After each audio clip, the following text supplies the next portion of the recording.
Энэ Монгол Улсын төрийн байгууллагуудын санхүүгийн сахилга бат үнэхээр хангалттай.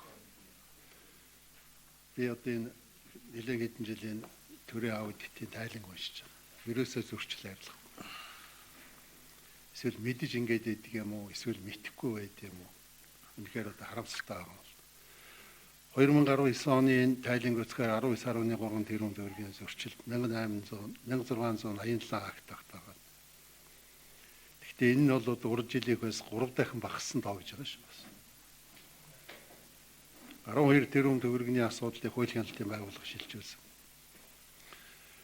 За хариуцлага тооцоолох санал 0.8 тэрбум төгрөг. Аудитын илрүүлэлтэн 4.2 тэрбум төгрөг, залруулсан 1.5. Залруулаагүй нэг 2.7 болчихж байгаа. Тэгээ энэс ингээ харахаар энэ санхүүгийн сахилах бат бол үнэхээр болохгүй байна л да. Энэ олон хүн төрийн албанд орж гарч чадахтай холбоотой байд юм уу? Эсвэл ямар учиртай байдгийг нэг ийм л юм л одоо яваад байгаа. Төрийн албанд ажиллаж байгаа хүмүүс бол энэ санхүүгийн сахилах батыг бол маш сайн сахих ёстой шүү дээ.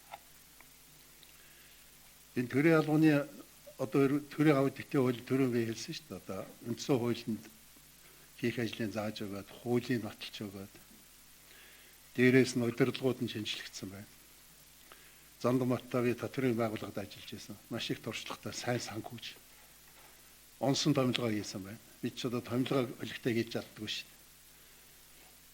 Маш том татврын байгууллагыг удирдах байсан. Маш их сайн туршлагатай ийм санхүүж. Тэнгис бол маш сайн хуулж. Тэнгисийн одоо бас нэг давуу тал нь бол санхүүгийн маш сайн мэрэгжилтэн болцсон. Татврын байгууллагын том газрын дарга хийж байсан. Сайн томилгоо болсон гэж ингэж үзэж байгаа. Нөхдүүд одоо сайн ажиллах хэрэгтэй. Одоо бид бас 7-8 жил одоо яаж өсөлт дэвснээ одоо сайн мэдэхгүй байна. Надыг татварт ажиллаж байхад бол маш сайн ажиллаж байсан юм 2 кадр одоо энд орж ирж байгаа. Бүрэнбатын хувьд ч гэсэн одоо төрийн албаны туршлагатай ажилтан. Удирдлагын хувьд бол сайн баг бүрдсэн байна. Эрх зүйн сайн орчин бүрдлээ. Гадны 2 төсөл хэрэгжиж байгаа. Энэ болгоныгаа дайшлаад ингэх юм бол энэ Монголын төрд одоо бас үр дүнгээ өгөх ийм ажлууд хийгднэ гэж үзэж байгаа. Энэ Монгол улсын хөгжүүлэхийн бодлогын бичиг баримтууд их сайн аудит хийж явах хэрэгтэй. Юу нь болж байна, юу нь болохгүй байна, юугийн засхыг, ямар алдаа байна, алдааг засч одоо яаж амжилтанд хүрэхээ, ялангуяа шийдвэр гаргах төвшөнд ерөнхий сайд, улсын хурлын дарга, яамдын сайд нар шийдвэр гаргадаг хүмүүст одоо энийг өгч байгаа нь илүү их ач холбогдолтой.